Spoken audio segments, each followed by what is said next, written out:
So if you have an issue with dry hair, if your hair is very brittle, if your hair frizzes up a whole lot, if your hair just generally looks dry and people tell you that your hair is dry, then this is the video for you.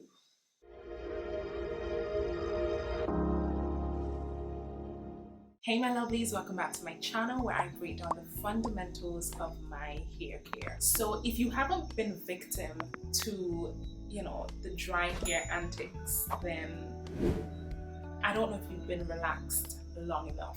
Now, I don't know if you've ever had someone tell you that your hair is dry, outside of your hairstylist, of course. So my mother is that person who typically tends to let me know when my hair is dry. So, occasionally if we're going out, put my hair back in a bun and she'll be like, your hair dry, eh? What make your hair so dry? Unsolicited opinions normally leave us to think in our minds, because it's our mom. We can't really say what we're thinking, but we're thinking, I didn't really ask you for your opinion. You know what I mean? I don't think I need it.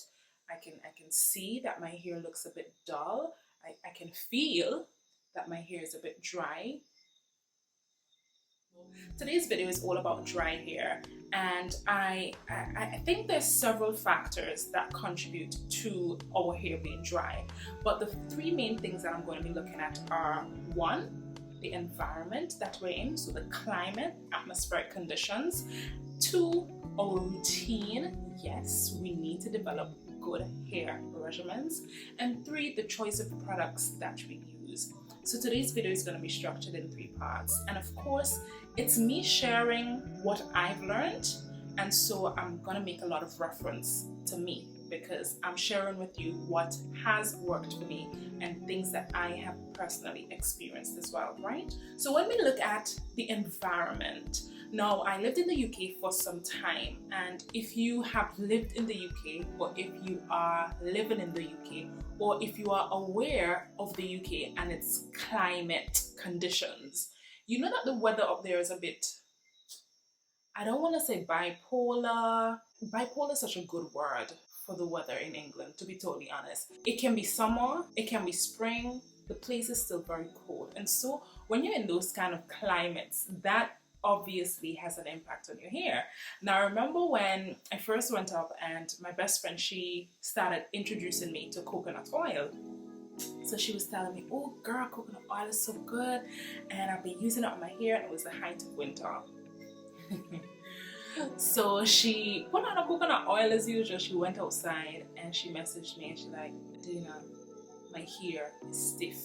Like if I move too much, if I move my hair too much, my hair will break.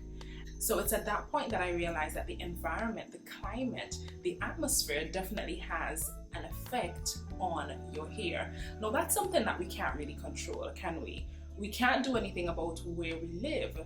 What we can do is to adapt a particular routine that fits around these surroundings. So if you're in a very cold and dry climate, I live in the Caribbean, so it's humid, it's hot 90% of the times.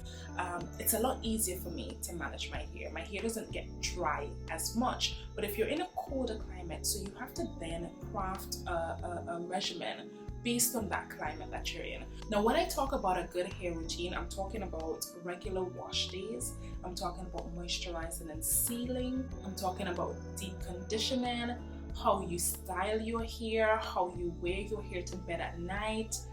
Those sort of things I feel are critical to a hair regimen. Now, it may sound quite strange for me to tell you, okay, if your hair is dry and you live in a cold climate, then you wash your hair often. It may sound a bit strange, but if your hair is at the point of being super dry, I'm telling you, there are times when my hair is really dry, and no matter how many times I add product to my hair, it really doesn't make a difference. What it calls for is for me to wash out whatever product is in my hair and apply fresh product. Think of your hair like a sponge. Water saturates a sponge up to a certain point. Afterwards, the sponge cannot hold any more water. It starts to resist the water and water starts to run off. Think about your hair in that way as well. That's why build up. You hear people talking about build up on your hair. That's why it's so important for us to clarify our hair, because build up is real, guys. Product sits on top of your hair, and at some point it blocks out all of the products from coming into your hair. So it's so important that you cleanse your hair, develop a really good cleansing regime for your hair. You also want to moisturize and seal, and moisturizing and sealing is so critical for us people with dry hair, and develop a routine for that as well. Now, I'm not telling you to moisturize and seal your hair every night, because moisturizing and sealing every night may not necessarily be what your hair needs. But you need to get in touch with your hair. I know this sounds a bit weird, but you have to feel your hair. Like if you touch your hair and you don't at least feel a little bit of oil or some sort of product on your hand, then your hair is dry. Your hair is not moisturized. Do you know what I mean? Your hair should never feel that dry to touch. And I remember I was watching a particular person on YouTube. I can't remember which one, but the advice that she gave was never wait until your hair is 100% dry to then moisturize it. Always try to moisturize your hair at least a day before you know it's going to become dry. Now, in my case, I tend to moisturize my hair every 2 days.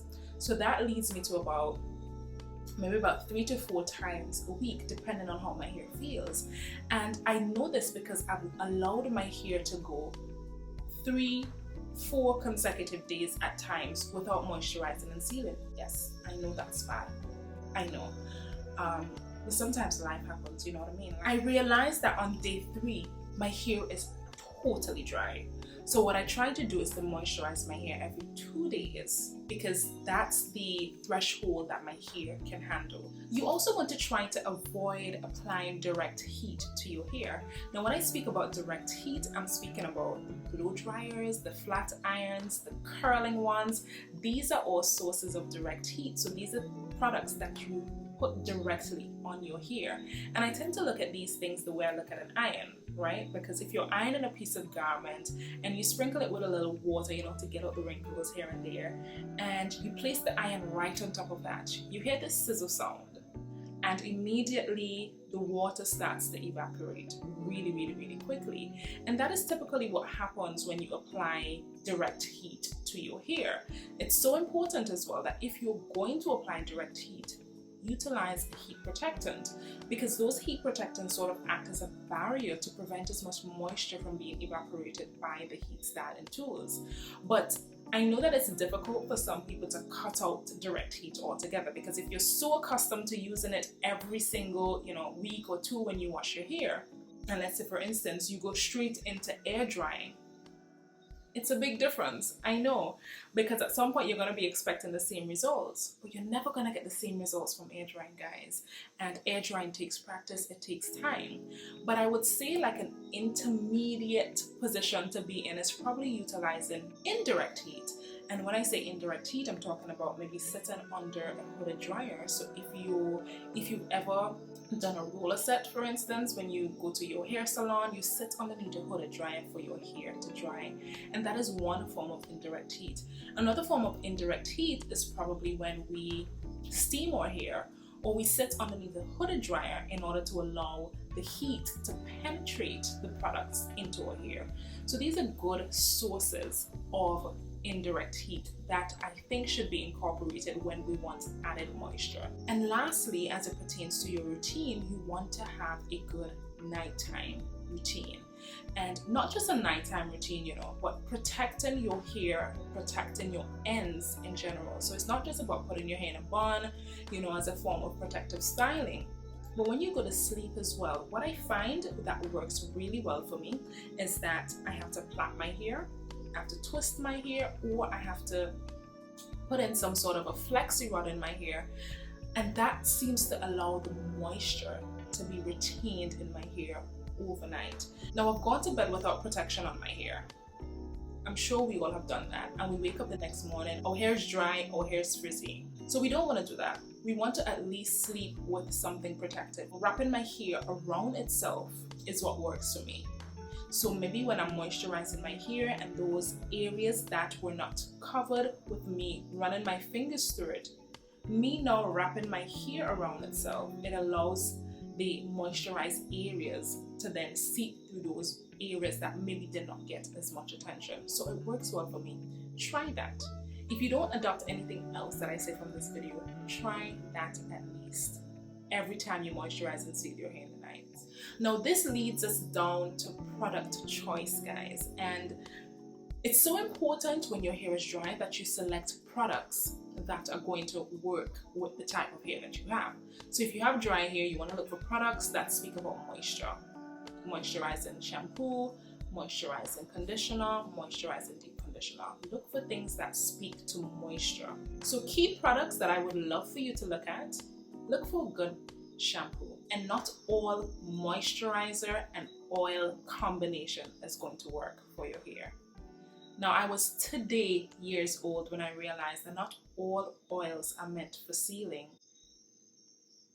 I know, I thought that you can use any oil to seal your hair, but I've realized that certain oils pair better with certain moisturizers, and certain oils are better for deep conditioning than they are for sealing. Certain oils are also better for your scalp than they are for applying to your ends.